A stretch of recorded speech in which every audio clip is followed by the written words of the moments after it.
Have you ever found yourself wondering if you should actually just get a divorce?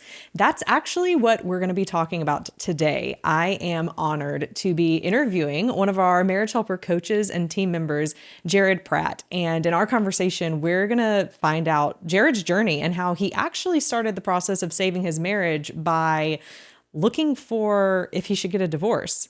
Definitely an intriguing story. Jared, thanks for joining me today. Thank you so much, Kimberly. It's a true honor to be here. Oh my gosh, you're always such a joy of a person to talk to. So I'm eager about our conversation today. When was it? I mean, back when you were thinking, or go back to when you were having marriage problems and marriage troubles, what were the things that were going on in your situation that led you to begin looking for something? Yeah. So it was about 2015. We had just been at the end of a long season of just working, kind of the midlife stuff. We were house flippers. And when you're flipping houses, you have a full-time job, and then you come back home, you have a different full-time job that you have to pay a bunch of money out to do. So resources were limited, and our time was limited, and we weren't friends as much as we had been.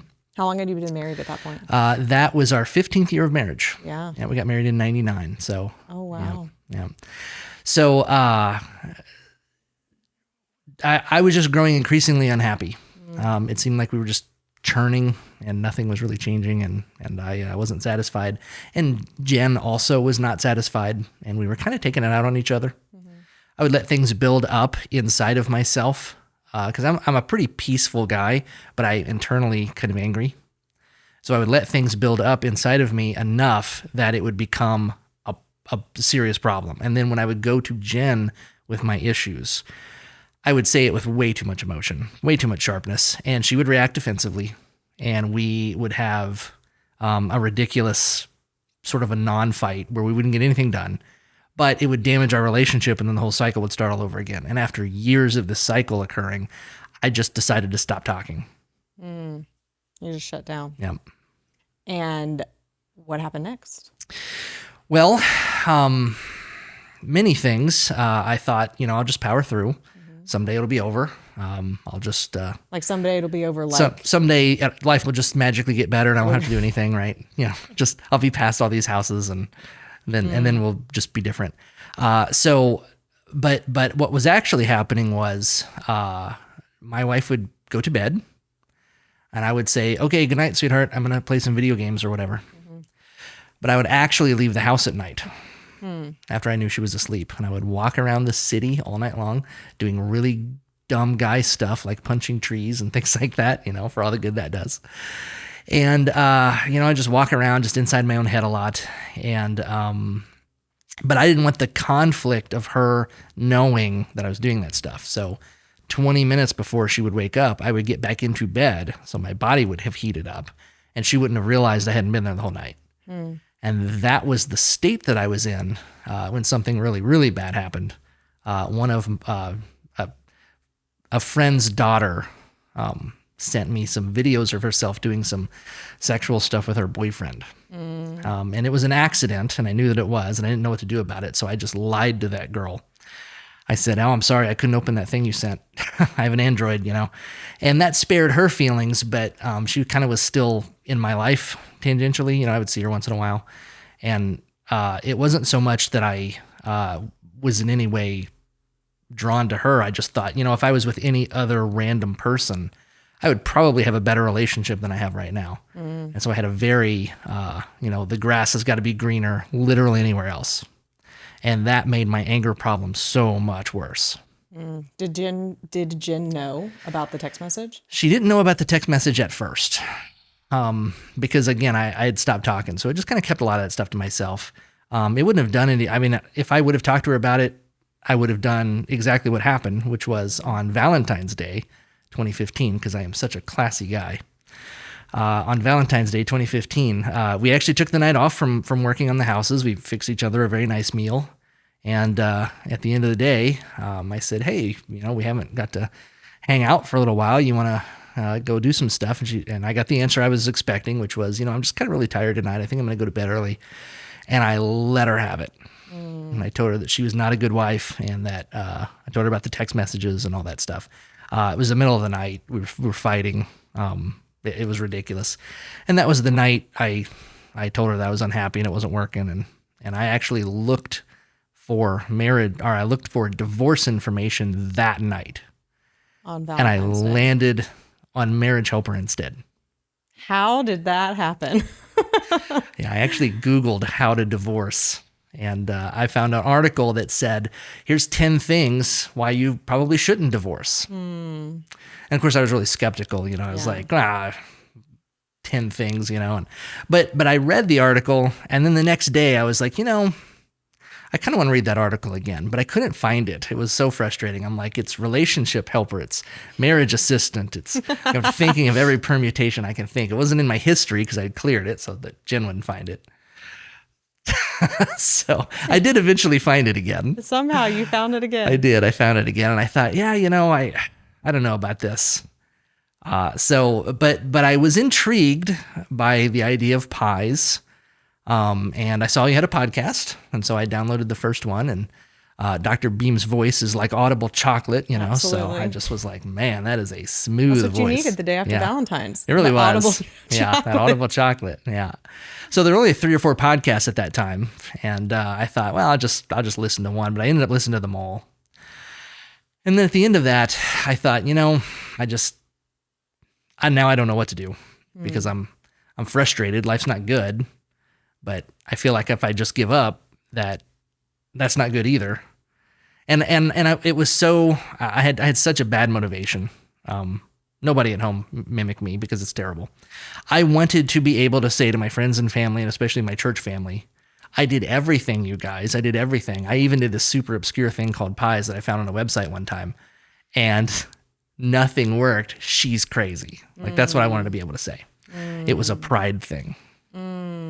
So would you say the bigger issue at this point in your marriage was clearly there was a relationship issue, but would you say the relationship issue was the worst part, or what mentally in your head you were thinking was the worst part? Your own mindset. Boy, one really fed off of the other. My relationship was bad because of how I was thinking. And I was thinking bad because my relationship was not giving me what I needed, And I have a background, the people I grew up with, I love them. I mean, my own family is great, I grew up in a church, and the church believed that anything that happened to you that was negative was your fault for not having enough faith. And now, again, I love those people. They're my friends, and many of them still are. That mindset, though, is not very good. And I also had quite a difficult time learning when I was young. I did not learn to read until I was in the 5th grade. So I always felt very behind, and I felt wrong. And I brought a lot of that mindset into my relationship. If there was something wrong with Jen's life, like it must be my fault because I'm not smart enough, or I couldn't figure it out, or whatever. And so I beat myself up a lot. And none of that was her fault. It was all on me. She had issues too from her childhood that was not my fault, and I couldn't fix it. And so that's a recipe for a pretty bad relationship. And that's, in fact, it took us a long time to get there because we were great friends in high school. Yeah. So it took us, 15 years to get there, but you eventually get there. Yeah. How old were y'all when you got married? We were 20. Yeah, we were 20. Yeah. Very young. Mm-hmm. Yeah. Yeah. I was too. But, so you are day after Valentine's Day, listening to Audible Chocolate of Dr. Joe Beam on podcast, like this podcast. And what happened next? Well, your mind can be such a prison. And I did not think I wanted to save my marriage. And in fact, I didn't. But like I said, I wanted to be able to say I had done everything. So I was listening to the podcast over many, many, many weeks. I listened to the podcast. And a day happened where I was sitting in a Walmart parking lot, just kind of on purpose, not going home. And I had heard all the podcasts several times already. And a lady named Petra called she's one of the coaches here now. She called into the radio show. So I got on the website. I saw the show was being recorded live, and I called in. I didn't get on the air, but I called in, and I was just listening. And she called in and she told some of her story. And Dr. Beam said, when I met your husband, I really believed that he was a good guy who had done a bad thing. And I think that your marriage has a chance. And, when I heard that the first time, I was like, man, I don't know what to think about that, because clearly this lady is in a lot of distress and she's, a guest in our country. I mean, she's a citizen, but she's a guest in our country. She's not at home where she has her support system. And here, Dr. Beam. From Germany. Yeah, she's from Germany. Yeah. People who don't know. So here's Dr. Beam telling her to stick in when somebody is doing something to her that was really making me angry to hear that story. So, but I thought, my situation isn't nearly so hard as all that. I wonder if I could make my marriage better.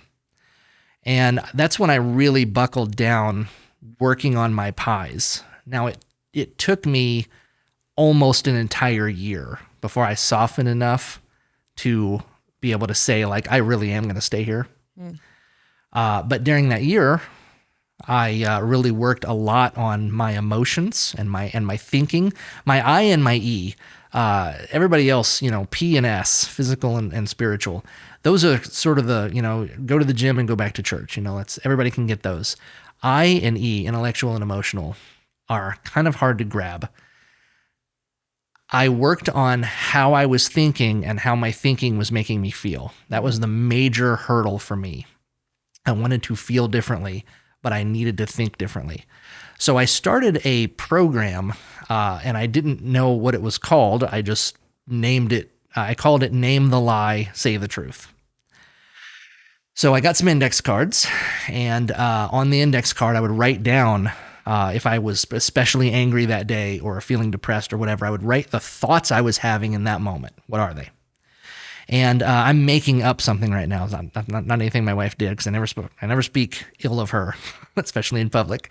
So I'm making up a story right now. I would write a card like this. I am angry at Jen because she yelled at me today when I was on my way to work. And that wasn't fair. It made me have a bad day. And I would never treat her like that. And therefore, she doesn't love me as much as I love her. So now I have a card and it has the stuff I believe written out on it where I can see it. I would spend an hour and I would drink a cup of coffee or go grab a sandwich or do the next part of my job or whatever. And I would come back and look at my card as if someone else had written it and I was going to critique it. Mm-hmm. So on the front of the card, I would write the word lie next to any element that I couldn't absolutely agree with. Any element at all. If I couldn't agree with it. As the observer. As the observer. Yeah. Mm-hmm. I would write the word lie next to it, and I would write a short statement of truth on the back of the card to counteract that lie. So my wife yelled at me, and I didn't think that was fair, but that's a lie. It's true that I didn't like the timing because it's happening just as I'm leaving for work. And it's true that I didn't like how it's handled because I'm being yelled at. But it's not true that I think it's unfair. I do think that she's angry about something real that actually happened, and in that sense, it is fair. And so on the back of the card, she's mad about real things. I would never treat her like that. That's a lie. I've probably made her feel rotten a whole bunch of times, and she didn't say anything to me. So I make her feel bad too. She doesn't love me as much as I love her. She has not said anything like that to me. I'm projecting onto her because I don't feel lovable. So now I have a card, and the front of it has the stuff I believe, but the back of it has the stuff I know to be accurate. And so now it's a question of, it's a contest of will to figure out which one of those two ideas gets to live on in my mind.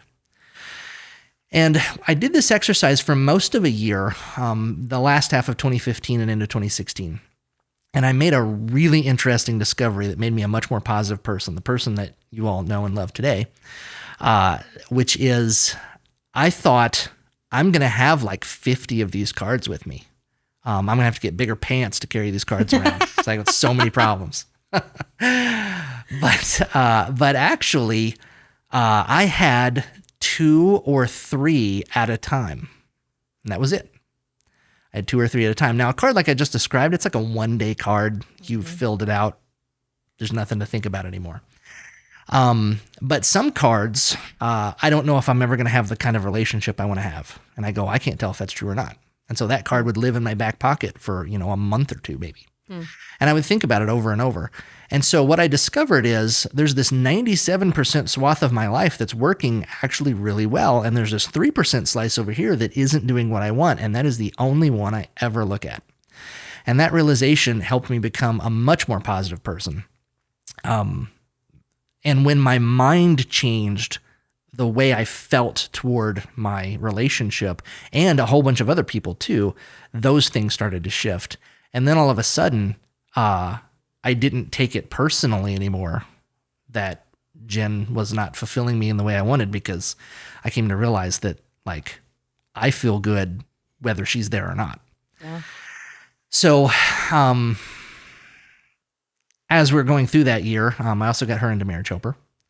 And I'm ashamed to admit, again, part of my getting her into Marriage Helper at first was, oh man, I saw this really great article online. Let me print it for you and make sure that you do everything on it, because this will fix you. And that is not the appropriate way to use our resources. There's still some pride there at the time. Yeah, still some pride there at the time. Absolutely. Pride and anger. But she worked her pies and I worked my pies. And by the time... Let's stop there for a second. How did she react when you printed this article and handed it to her that told her to work on herself? Yeah. I think she agreed with it in theory, but was offended in practice. Yeah. Yeah. She really was like, you're the one with all these problems. Like, you're the one with all this anger and stuff. And I'm not dealing with any of that stuff. So both of you felt the same way about each other. Like, you're the problem. You have the anger. You need to work on it. Yeah. And are both of you the temperament, or at least were you at the time, where you avoided conflict in general? Indeed. Yeah. Yeah. I am very, very, like, I would rather just everybody get along. And she is a calculator. Okay. So she's very exacting and direct. But she likes peace as well. So, yeah. Okay. Yeah. I got on the tangent of that. So yes, where were you headed? You printed this and then... Yeah. So when things started to get better, we both were working our pies. By the time we attended the Marriage Helper workshop, we were already in a pretty okay... I mean, we were in a good place.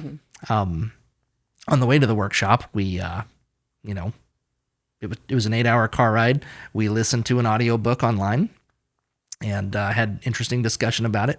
And when we got to the hotel, we watched, some documentaries on Netflix, and, we were just doing like friend stuff like we used to do. And then we went through the 3-day workshop. And on the way back from the workshop, it was very nearly 10 hours because we got lost. We talked to each other so much that we did not hear the turn-by-turn directions from the person. So it was like meeting her again for the first time. And we ran out of gas. But fortunately, we ran out of gas at a gas station. So we literally pushed it into the pump. And then we got back on the road, and I said, I am really just feeling kind of weak. How are you feeling? She goes, yeah, I feel kind of weak too. Have we eaten today? And we had not. We had totally forgot about breakfast and lunch. And here it was supper time, and we still had not eaten.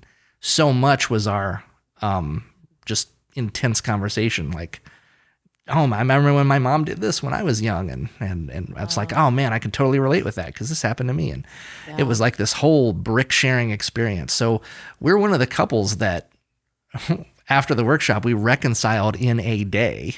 That's amazing. Yeah. What happened with your pride? Well, I had learned that my mind was basically my prison. So a lot of my pride went away during that first year. I can actually remember very clearly, there was a day, it was getting cold again, and I could see my wife out in the garden. I could see her through the back window, and she looked so small outside. She had her hands in her pocket and her shoulders were hunched up, and she looked so small and cold. And my heart, like, I wanted to go out and stand next to her and warm her up. And that was one of the first indicators that I just really had softened a lot toward her. I did not actually go outside because I didn't want to give her false hope. So I stood at the window and had this debate with myself internally, and she didn't know anything about that. But that was one of the first indicators that I had truly softened a lot toward her. That's amazing. Yeah. And what about today? Like, how do you keep your mind in check and deal with conflict and not get angry or prideful? Yeah. Name the lie, say the truth is still part of my life. I don't have to write it down anymore. I have a therapist friend who told me that exercise is actually called cognitive behavioral It restructuring. absolutely is. It changes the neuroplasticity in your brain. It does. But I like my name for it better. I do too. It makes more sense. Yeah. Gives you the instructions in it. Yeah. You can figure it out. Yeah. So I can usually process through things much, much better now. I still get frustrated with stuff, sure, but I can let go of things so much faster. And my relationship today with my wife, she could say anything to me and I would be able to hear it. And I can say anything to her and she would be able to hear it. I really feel like she is my partner again. God, our relationship now is so much deeper and more complicated than it used to be, but it's so much better that it's almost an incomparable, like it's almost like the first 15 years were just a warm up to the kind of relationship I have right now. Like I needed to go through this suffering and training to be qualified to be in this relationship that I have right now, because it's amazing. It's a really good relationship. That's amazing. Yeah. I love that. So you're one of our coaches. You've been a coach for how many years now? Since 2017. Yeah. Well, since 2018. I'm sorry. I started training in 2017. Sure. Yeah. So 5 years. Yeah. And what would you say is for people who are listening to the episode and maybe in the place you were when you heard the first episode you heard, where you're in that place of, I don't know if I want to save this. Can this really work? They're the ones that need to change. Yeah. What would be your encouragement? Yeah. Well, no matter where you go in life, you're going to be with yourself. So you may as well work on improving. Like own 100% of your 10%. If you think you're only 10% of the problem, own 100% of that and get it solved.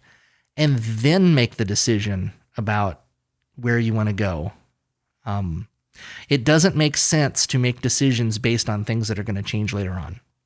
You should do the change now and then make the permanent decision. It's a really interesting way to look at it, Jared, as always. One of the other things you do with our team at Marriage Helper is you're over our membership in our community when people are coming into the system. And that's typically a place where a lot of people start, right? It's kind of their entry point into this membership. Can you explain what the membership is, how it helps people, just practically and tactically? Yeah.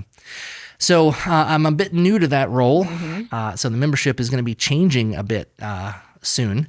But basically, it is a subscription-based service that just gives you access to all of our toolkits. I think it's 5 support calls a week.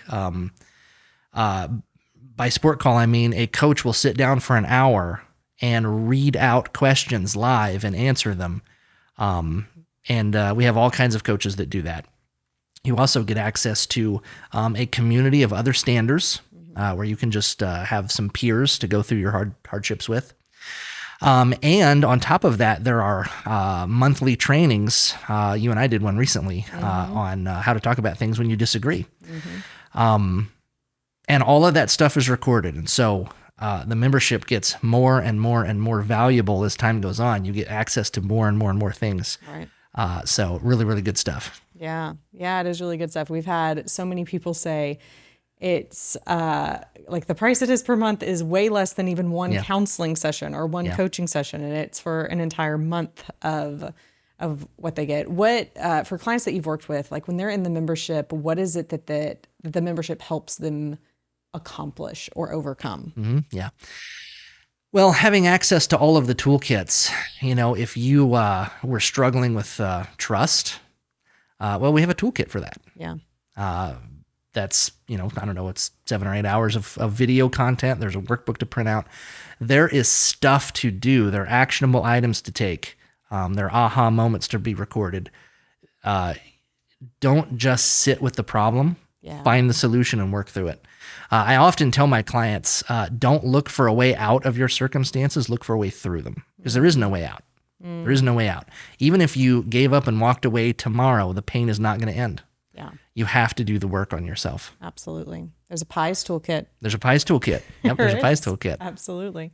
There are toolkits for the specific pie you are trying to improve. That's right. Yep. And we're not talking about chocolate or blueberry.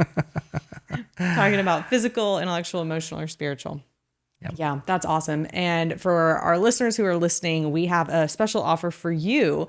You can actually get 25% off your first month of membership, which is a fantastic opportunity to take us up on. So to take advantage of that and to join today, you can go to marriagehelper.com/podcast, marriagehelper.com/podcast. And that's in the show notes as well, whether you're watching us on YouTube or listening on a podcast. Jared, it has been a joy and a pleasure, as I knew it would be, to speak with you. And I think one of my favorite lines, my takeaways from what you said was, it doesn't matter where you go in life, you're always going to be with yourself. Yeah. So this is what we need to start with. And it's the only thing we can control. That's how it is. That's how it is. That's us. Thank you so much for your wisdom and insight. It was a pleasure. Absolutely. It was an absolute pleasure. And thank you, listeners, for joining us. And until next week, remember, there is always hope.